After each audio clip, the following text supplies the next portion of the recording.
Wala raw kaugnayan sa nalalapit na State of the Nation address ni Pangulong Aquino ang rollback sa ilang produktong petrolyo. Sinabi po yan ng Department of Energy sa gitna ng paratang ng Transport Group na akto na papogi lang ng Administrasyon Aquino ang rollback. Simula ngayong araw, 85 sentimo ang bawas presyo sa kada litro ng diesel ng Shell, Chevron, Sea Oil, PTT Philippines, Petron, Phoenix Petroleum at Uni Oil.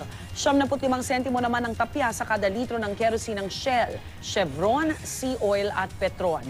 Ayon sa DOE, resulta ang rollback ng maraming imbak o stock ng langis ng mga negosyante. Walang kinalaman ang SONA sa nangyayari sa international market. Kung basta ang ano natin dito is ang presyo natin ay ayon sa kaganapan sa international market.